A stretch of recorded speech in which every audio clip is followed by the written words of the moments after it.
നിയമവാഴ്ച കേരളത്തിലെ മറ്റ് ജില്ലകളെ അപേക്ഷിച്ച് തീരെ ഇല്ലാത്ത ഒരു ജില്ലയാണ് പാലക്കാട്. നിയമവാഴ്ച നിങ്ങളുടെ കയ്യിൽ പണമുണ്ട്, നിങ്ങൾക്ക് രാഷ്ട്രീയ സ്വാധീനമുണ്ട്, നിങ്ങൾ വലിയ ആളാണെങ്കിൽ ഒരു പോലീസിനെയും ഭയക്കാതെ എന്ത് ക്രൈമും ചെയ്യാൻ പറ്റും. അവിടെ എന്ത് ക്രൈം നിങ്ങൾക്ക് ചെയ്യാൻ പറ്റും.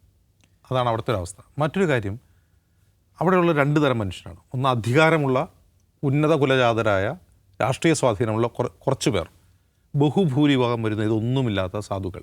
ഇവരെ ഭരിക്കുന്നത് ഭയമാണ്.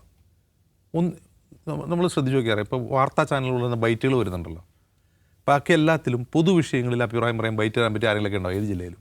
പാലക്കാട് അങ്ങനെ ഒരാളെ കാണിച്ചാലോ, ഒരു പൊതുവിഷയത്തിൽ ഒരു അഭിപ്രായം പറയുന്ന ഒരാൾ. ഭയമാണ്. ഒരു വിഷയത്തിലൊരു അഭിപ്രായം പറയില്ല, ഭയന്നാണ് അവരെ ആളുകൾ ജീവിക്കുന്നത്. ഇത് ഞാൻ അതിശയോക്തി പറയുകയല്ല.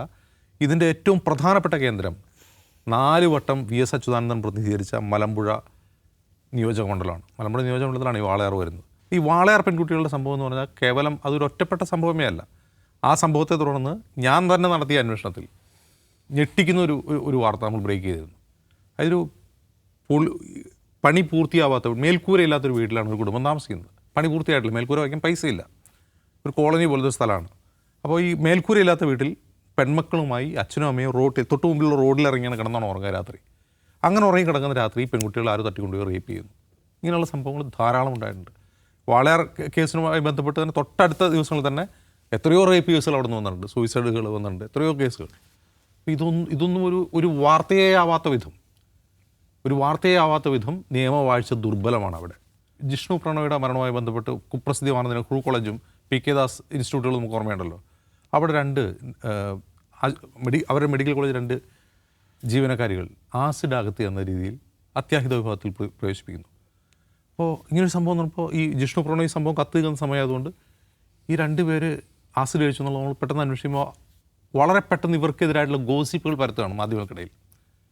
ഇവർ ഒരു കഥ കടച്ച് കുറ്റി അകത്തിട്ടിട്ട് ഇവർ 2 പേരും ഒരുമിച്ച് ആസിഡ് കഴിക്കുകയായിരുന്നു. അപ്പോൾ എന്തിനും കാരണം വേണ്ടേ? സുഹൃത്തുക്കളായ 2 യുവതികൾ ആസിഡ് കഴിക്കുന്നതിന് എന്താണ് കാരണം?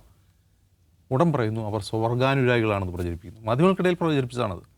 അപ്പോൾ ഇതിൽ സംശയം നമ്മൾ പോയി അന്വേഷിക്കുമ്പോൾ അതിലും 2 പേരും മരിച്ചുപോയി. അതിൽ മരിച്ച ഒരാളുടെ കുട്ടിയുടെ അമ്മ പറയുകയാണ്, മരിക്കുന്നതിന് മുമ്പ് ഞാൻ എൻ്റെ മോളോട് സംസാരിച്ചിരുന്നു. അപ്പോൾ ഞാൻ അവളോട് ചോദിച്ചു, എന്തിനാണ് ഉണ്ണി ഇത് ചെയ്തതെന്ന് ചോദിച്ചു പറഞ്ഞു, ഞാൻ ചെയ്തതല്ല, എൻ്റെ വായിലേക്ക് ആരും ഒഴിച്ചു തന്നതാണ് എന്ന്. നമ്മുടെ എപ്പോഴും ബൈറ്റുണ്ട് നമ്മുടെ ആർക്കൈവ്സിൽ. ആ കേസ് അന്വേഷിച്ചില്ല. കാരണം ഈ കുട്ടിയുടെ മരണമൊഴി എടുത്തയാൾ അവിടുത്തെ ഒരു മജിസ്ട്രേറ്റാണ്. ആ മജിസ്ട്രേറ്റ് ഇതേ കോളേജിലെ ഒരു ഡോക്ടറുടെ ഭാര്യയാണ്. അങ്ങനെയാണ് അവിടെ സിസ്റ്റം വർക്ക് ചെയ്യുന്നത്.